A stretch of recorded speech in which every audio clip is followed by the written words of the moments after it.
नमस्कार, मैं हूं Anjali Dogra. SBN news India में आपका स्वागत है। अब आज के कुछ मुख्य समाचार।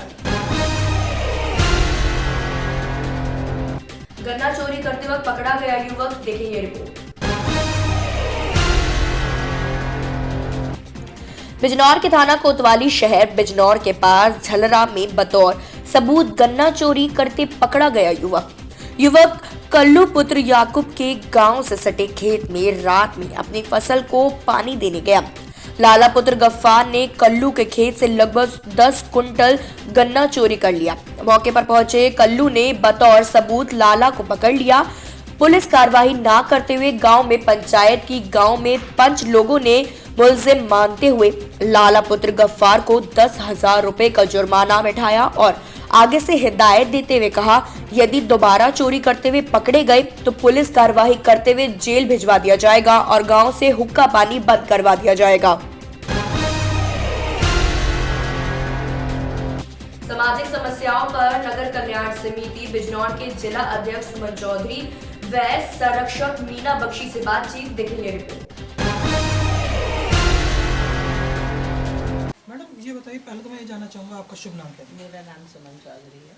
मैडम आप क्या कार्य करती हैं? जैसा मुझे पता चला है कि आप नगर कल्याण समिति भी देखती हैं, और क्या क्या करती हैं? मैं नगर कल्याण समिति की अध्यक्ष हूँ और 2007 से लगभग परिवार परामर्श केंद्र की वरिष्ठ सदस्य हूँ, रोटरी मेंबर भी हूँ और एक वाणी संस्थान नजीबाबाद है उससे भी जुड़ी हुई हूँ, कई संस्थाओं से जुड़ी हूँ और प्लस मेरा लेखन भी चलता रहता है। 2 किताबें भी पब्लिश हो चुकी हैं, तीसरे की तैयारी चल रही है।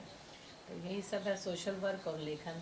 तो मैडम इतना समय कहाँ से निकाल पाती हैं? ये 24 घंटे में इतना सब कुछ कैसे मैनेज करती हैं? बच्चे तो बड़े हो गए हैं तो अपने अपने सेटल हो गए हैं, तो फिर टाइम है।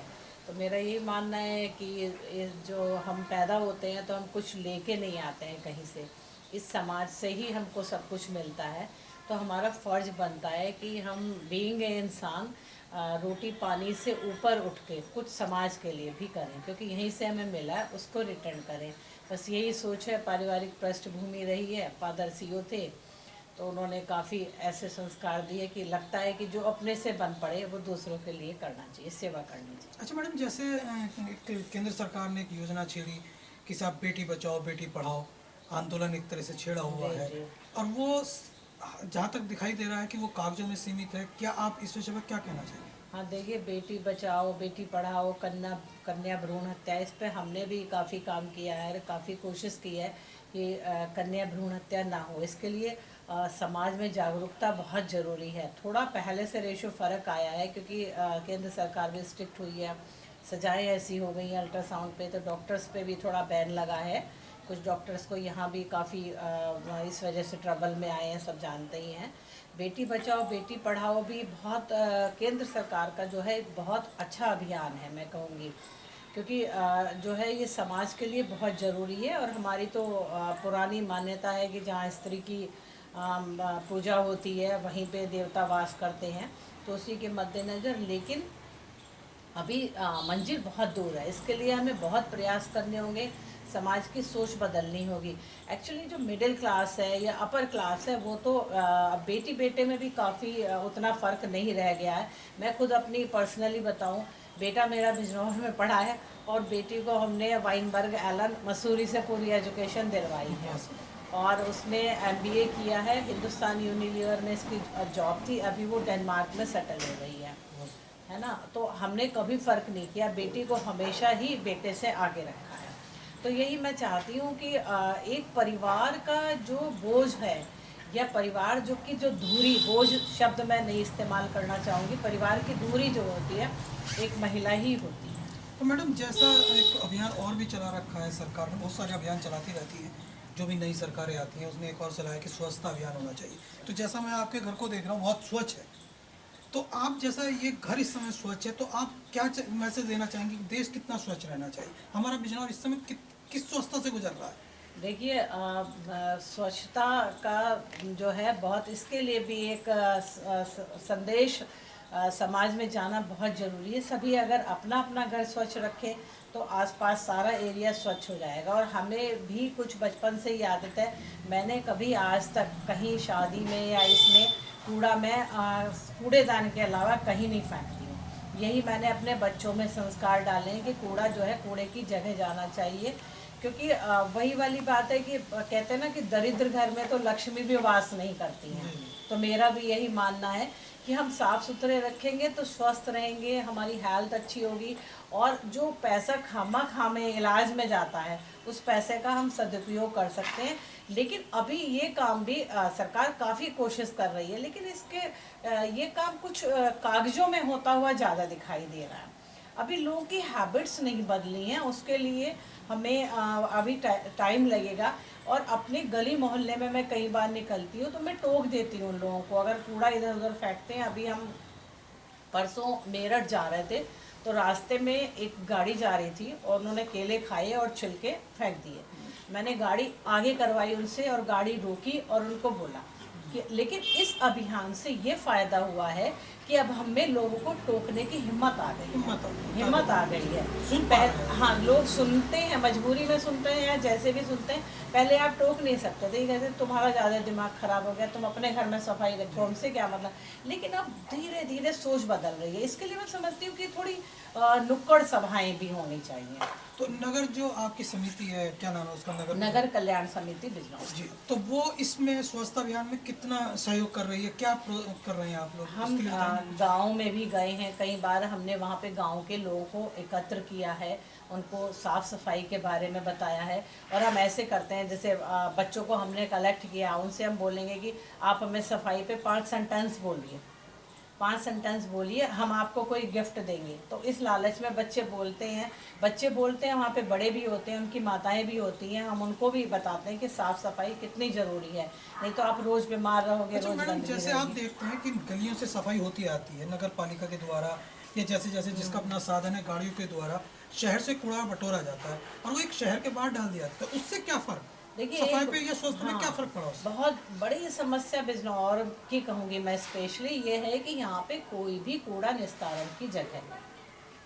तो सबसे पहले तो वो होना चाहिए, और फिर कूड़े को रिसाइकल होके, जैसे और सब जगह विदेशों में भी हम जाते रहते हैं तो हम ये देखते हैं कि उसी से हम बहुत प्रभावित होते हैं। आप कहीं भी निकल जाइए, कहीं एक कूड़ा कोई नहीं डालेगा। अगर किसी ने एक पेपर भी डाल दिया तो दूसरा बंदा जिसने वो नहीं डाला उसको उठा के डस्टबिन में डाल देगा। तो मेरी तो बहुत हार्दिक इच्छा है कि हमारे यहाँ भी ये सब होना चाहिए, हो भी रहा है, धीरे धीरे समय लगेगा, लेकिन कूड़ा निस्तारण की व्यवस्था होनी चाहिए। और हमारे यहाँ पुरानी कहावत है कि भय बिन होए ना पेट, तो इसलिए जुर्माना भी कहीं ना कहीं होना चाहिए। भले ही आप नॉमिनल 5 रुपये लगाओ, 10 रुपये लगाओ कि कोई कूड़ा ना फेंके, कूड़ा ना जलाए। गवर्नमेंट बहुत सख्त है, लेकिन वही वाली बात है कि खाली गवर्नमेंट कुछ नहीं कर सकती है समाज के सहयोग के लिए। अच्छा मैडम, मैं दूसरी बात ये जानना चाहूँगा, जैसा भी आपने बताया कि आप महिलाओं के सशक्तिकरण के लिए जुड़ी हुई हैं, आप कुछ शासन के द्वारा, बिजनौर प्रशासन के द्वारा कुछ कार्यक्रम चलते रहते हैं जिसमें दहेज प्रथा के विरोध में जो रिश्ते टूट जाते हैं उनको आप एकजुट करने में लगे, उसके विषय में कुछ बताना चाहिए? हाँ, देखिए, मैं लगभग 2007 से परिवार परामर्श केंद्र से जुड़ी हुई हूँ, जो इधर पुलिस लाइन में एसपी महोदय के देख रेख में चलता है। वहाँ पे लगभग मैं सोचती हूँ कि अगर पर्सनली मैंने कराया होगा तो सिर्फ अपने, और मेंबर भी हैं तो कम से कम 300-400 परिवारों को जोड़ा होगा, हस्बैंड वाइफ को जोड़ा, यानी टूटे हुए परिवारों को, टूटे हुए परिवार, टूटे हुए दिलों को। आज बाई चांस वैलेंटाइन डे भी है, आपने बहुत अच्छा उस पर ये सवाल पूछा है। तो हस्बैंड वाइफ आते हैं, उनमें बहुत सारे झगड़े हो रहे होते हैं। हालांकि झगड़े में मैं ये भी कहूँगी कि कहीं ना कहीं या तो लड़के की माँ का या लड़की की माँ का रोल अवश्यम भावी है, उनके बिना झगड़े नहीं होते हैं। अच्छा मैडम, जैसे आपको तो बहुत देखने में आता है, हम भी लोग समाज में देख रहे हैं कि जरा सी बातों पर घर टूट रहे हैं, इसका मुख्य कारण आप क्या मानते हैं? हाँ, इसका मुख्य कारण ये है कि लोगों में धैर्य की कमी होती जा रही है, और हम लड़कियों को बराबरी का दर्जा दे रहे हैं, पर कहीं हमसे शायद संस्कारों में चूक भी हो रही है। मैडम, ये बताएंगे, ये जो सरकार की बार बार नीतियाँ चलती रहती हैं, जैसे अब चल रही है स्वच्छता अभियान पर, इस पर कुछ प्रकाश डालेंगे कि स्वच्छता अभियान जो चल रहा है वो कहाँ तक कारगर सिद्ध हुआ? ये मतलब शुरुआत तो अच्छी हुई थी, उसको लोग तब शुरू में तो काम भी हुआ था, पर जैसे हमारे यहाँ होता है कि नीति आती है, थोड़ी दिन तक वो लागू होती है, फिर वो ख़त्म हो जाता है। पर अभी जैसे बिजनौर है, अभी बिजनौर में सफाई होनी शुरू हुई है, पर ये थोड़े टाइम तक रहती है और फिर ये ख़त्म हो जाती है। अफसोस की बात यह है कि कूड़ा लेकर ये लोग जाकर शहर के बाहर डाल देते हैं, तो पूरा सिर्फ एक जगह से दूसरी जगह तक शिफ्ट हो जाता है। उसको खत्म करने की कोई व्यवस्था नहीं की जाती। जैसा सरकार का मानना है कि भाई जनसंख्या कम होगी तो स्वच्छता भी बढ़ेगी, इस पे क्या कहेंगे आप? नहीं, ये तो है ही है। जहाँ पर पॉपुलेशन कम होगी, एक तो कचरा कम होगा और उसको मैनेज करना आसान हो जाएगा। आप देखिए, जहाँ मतलब बड़े कंट्रीज में जो है, वहाँ पर पॉपुलेशन कम होने की वजह से व्यवस्था बन पाती है। यहाँ पर हम सारी पॉपुलेशन का नियंत्रण नहीं कर पाते हैं। मतलब किसको सिखाओगे कि आपको स्वच्छ रहना है, साफ रहना है, ये नियम का पालन करना है, कोई नहीं सुनता।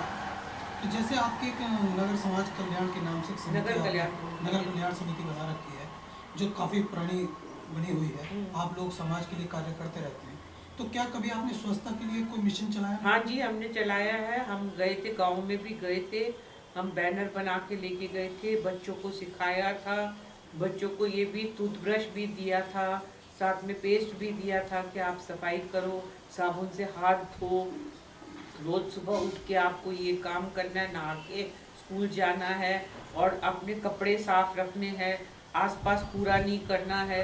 हमने कई गांव में जाकर ये मिशन चलाया था। और हम ये भी चाहते थे कि हमने शहर में भी जाकर ये लोगों को बोला था कि आप डस्टबिन का प्रयोग करें, कचरा सड़क पर मत डालें। तो आपको क्या लगा इससे कि कुछ बदलाव हो रहा होगा या हुआ है बदलाव कुछ? नहीं, लोग थोड़ी देर तक सुनते हैं। अब जैसे हमने पॉलिथीन का अभियान शुरू कराया था, हमने लोगों को रोक कर उनसे उनकी पॉलिथीन लेकर उनको कपड़े के थैले दिए थे। अब उनका सामान हमने पॉलिथीन से निकालकर कपड़े के थैले में डाल के दिया था। पर ये समस्या जड़ से जब तक खत्म नहीं होती है तब तक कैसे हो मैडम? ये तो पॉलिथीन बनाना ही बंद कर दे। तो वो कहते हैं कंपनी वाले, फिर हम क्या करेंगे? नहीं, वो कुछ भी करें, वो उस तरह की पॉलिथीन बनाए जो हम, जैसे मोटी पॉलिथीन है जिसको हम यूज कर सके।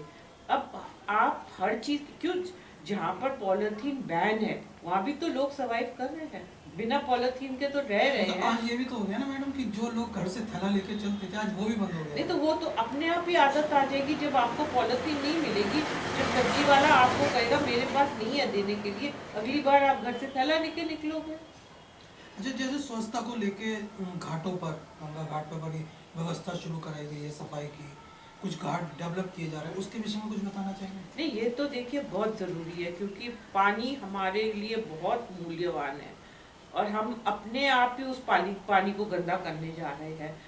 मतलब आस्था अपनी जगह है, ठीक है, उसके लिए आप एक अलग से गंगा के किनारे एक अलग से जगह बना दो, जिसमें जिसको फूल चढ़ाना है, जो भी डालना है वो वहाँ डाले, उसमें वही पानी रख दो गंगा का। बट मेन स्ट्रीम में जो मेन गंगा है उसमें ना डाले कोई, तो दोनों बात हो जाएगी। जो हम खुले आम सब चीज गंगा में डाल देते हैं वो तो बहुत जरूरी है बंद होना। और जो ये मेले लगते हैं इसमें तो बहुत जरूरी है कि कोई ना कोई तरीका अपनाए, चाहे फाइन लगाओ, कुछ भी करो।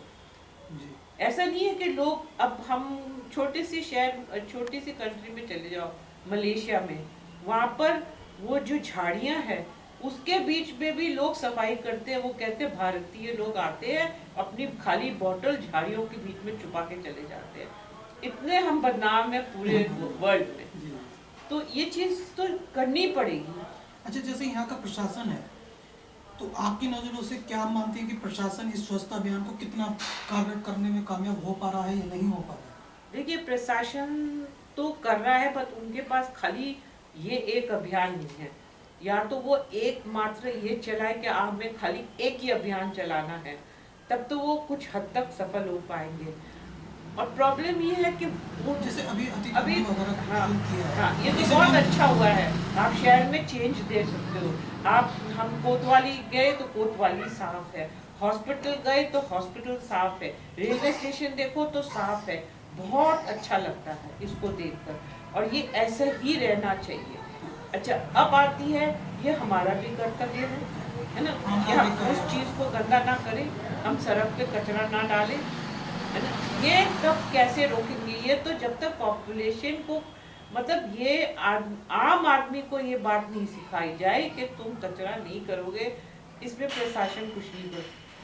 अच्छा, जैसे ट्रैफिक बढ़ता जा रहा है, आज आप ये देख रहे हैं जो नवयुवक हैं इनका कोई रुकाव नहीं। ये तो बहुत बहुत ही जरूरी है कि इनको रोके, क्योंकि ये आउट ऑफ कंट्रोल है। इनको इससे बहुत किसी के नुकसान हो रहा है। अपने कैसे? जान की भी परवाह नहीं है, इनको दूसरे के जान की भी परवाह नहीं है। और जो ये 100 नंबर की गाड़ियां हैं, ये इनका काम है कि ये ऐसे जगह पर रोके जहां पर ये बाइक चलती है। कोई उनको कंट्रोल करने वाला नहीं है। जब घटना बीत जाती है तब बोलते हैं एक्सीडेंट हो गया। अरे कोई तो स्पीड ब्रेकर, कोई तो जैसे बार आप स्पीड का आजकल तो वो चल गया कि मशीन से आपको चेक हो जाएगा, आपको चलान आपके घर पहुंच जाएगा, या आपको ऐसी व्यवस्था बिजनौर में होना बहुत जरूरी है। हम तो जिस टाइम शक्ति चौक पार करते हैं, हम लगता है चलो आज हमारी जान बची, हम घर पहुंच गए। तो जैसे इतना ट्रैफिक बढ़ता है, आप प्रशासन से कह रहे हैं प्रशासन नहीं कुछ कर पा रहा, तो इसे कवरेज कैसे किया जाए? क्या मूवमेंट होने चाहिए? आप कुछ अपने बताएंगे? इसमें सबसे पहले लाइसेंस चेक हो, दूसरा हेलमेट चेक हो, तीसरी बात ये हो कि जो यूथ इसको करता है उसके लाइसेंस जब्त किया जाए। मैडम, अब देखने में ये भी आ रहा है कि यूथ के साथ साथ जो हमारी बालिकाएं हैं, महिलाएं जो हैं, उसको भी महिलाएं आप तो उससे वर्स्ट है। मैं तो अभी कल बोल रही थी किसी को कि वो अपना फोन पे कान पे लगाकर शक्ति चौक पे स्कूटर चला रही है और उसका बच्चा पीछे बैठा हुआ है। मैंने कहा तुमको अपनी लाइफ की परवाह नहीं है, कम से कम अपने बच्चे की जान की तो परवाह करो। तो आप हमारे चैनल के माध्यम से क्या समाज को बताना चाहती हैं? क्या मैं यही कहना चाहूंगी कि देखिए, जो आपके पास ये गाड़ी है, वाहन है, जो भी है, ये बहुत पावरफुल है। आपको भी इसकी शक्ति का एहसास नहीं है। इसको कंट्रोल करने के लिए आप स्पीड पे तब चलाओ जब आपके पास खुली सड़क हो, जहाँ इसको स्पीड पे चलानी है। शहर के अंदर क्या जरूरत है? शहर में तो कंट्रोल होना चाहिए, है ना? और स्पीड लिमिट हर जगह बना देनी चाहिए। गवर्नमेंट को एक स्पीड लिमिट बनना चाहिए, खास तौर पे शहर के अंदर, कि इससे ज्यादा कोई चलाएगा उसका चालान हो जाएगा। आज SBN न्यूज़ चैनल से बात की मैडम मीना बख्शी जी ने, जो नगर कल्याण समिति की संरक्षक भी हैं और पूर्व प्रधानाचार्य वर्धमान कॉलेज रह चुकी हैं। उन्होंने स्वच्छता पर और ट्रैफिक पर अपने मार्गदर्शन हेतु उन्होंने बताया कि किस तरह से इसको रोका जा सकता है, स्वच्छता अभियान को कैसे आगे बढ़ाया जा सकता है। मैं SBN न्यूज़ चैनल से नीरज कौशिक अपने सहयोगी गौरव वर्मा के साथ। आपको स्थानीय खबरें इस प्रकार। कादरपुर जसवंत में राज्य सेवा योजना का 7 दिवसीय कैंप का आयोजन किया गया। देखिए ये रिपोर्ट। आज कादरपुर जसवंत में राज्य सेवा योजना का 7 दिवसीय कैंप का 6ठा दिवस श्री शूरवीर सिंह द्वारा योग करा के मनाया गया, जिसमें कार्यक्रम अधिकारी डॉक्टर शोभित रस्तोगी और श्री दुष्यंत कुमार जैन उनका आभार व्यक्त किया। कानपुर के द हेजल मून स्कूल में प्रथम वार्षिकोत्सव समारोह का आयोजन किया गया। देखिए report. The hazel moon school का प्रथम वार्षिकोत्सव समारोह अभिव्यक्ति का आयोजन धूमधाम से आयोजित हुआ। इस अवसर पर नन्हे मुन्ने बच्चों ने रंगारंग कार्यक्रम प्रस्तुत कर लोगों का मन मोह लिया। देर रात तक कार्यक्रम आयोजित हुआ। कार्यक्रम का शुभारंभ मुख्य अतिथि व नूरपुर विधायक लोकेंद्र चौहान ने मां सरस्वती के चित्र पर दीप प्रज्वलित कर किया। उसके बाद बच्चों ने गणेश वंदना प्रस्तुत की। जूनियर वर्ग के बच्चों ने मेडल व सीनियर वर्ग के बच्चों ने ऑर्केस्ट्रा द्वारा प्रस्तुति की। उसके बाद मुख्य अतिथि ने कहा कि धरती पर सभी जीवित प्राणी मारने और पेड़ों को काटने का कोई अधिकार नहीं है, हमें इनकी रक्षा करनी चाहिए। डायरेक्टर शक्ति मित्तल ने कहा कि उनका उद्देश्य क्षेत्र में बच्चों को ग्लोबल प्लेटफॉर्म देना है। बिजनौर के वर्धमान कॉलेज के फिजिक्स लाइब्रेरी में प्रोजेक्टर लगाकर प्रधानमंत्री ने की मन की बात। देखिए रिपोर्ट। शुक्रवार वर्धमान कॉलेज के फिजिक्स लाइब्रेरी में प्रोजेक्टर लगाकर प्रधानमंत्री की मन की बात का सीधा प्रसारण किया गया। कॉलेज के छात्र छात्राओं ने प्रोजेक्ट द्वारा प्रधानमंत्री की मन की बात को ध्यान से सुना। मन की बात में प्रधानमंत्री मोदी ने बताया कि अपने अंदर के विद्यार्थी को कभी मरने ना दें। आप रोज परीक्षा देते हैं, आज मेरी भी परीक्षा है। ये कार्यक्रम मेरा नहीं, देश के बच्चों का कार्यक्रम है। प्रधानमंत्री ने कहा कि आत्मविश्वास कोशिश करते हुए धीरे धीरे बढ़ता है। वर्धमान कॉलेज के फिजिक्स लाइब्रेरी में प्रोजेक्टर लगाकर प्रधानमंत्री की मन की बात का सीधा प्रसारण किया गया। प्रोजेक्टर के माध्यम से प्रधानमंत्री की मन की बात सुनकर उनकी सराहना करते हुए छात्रों ने उसे अपने जीवन में उतारने का संकल्प लिया। तो ये थी दिन भर की कुछ खास खबरें मेरे यानी अंजलि डोगरा के साथ। देख रहे SVN न्यूज इंडिया, सब्सक्राइब करें हमारे चैनल को। धन्यवाद।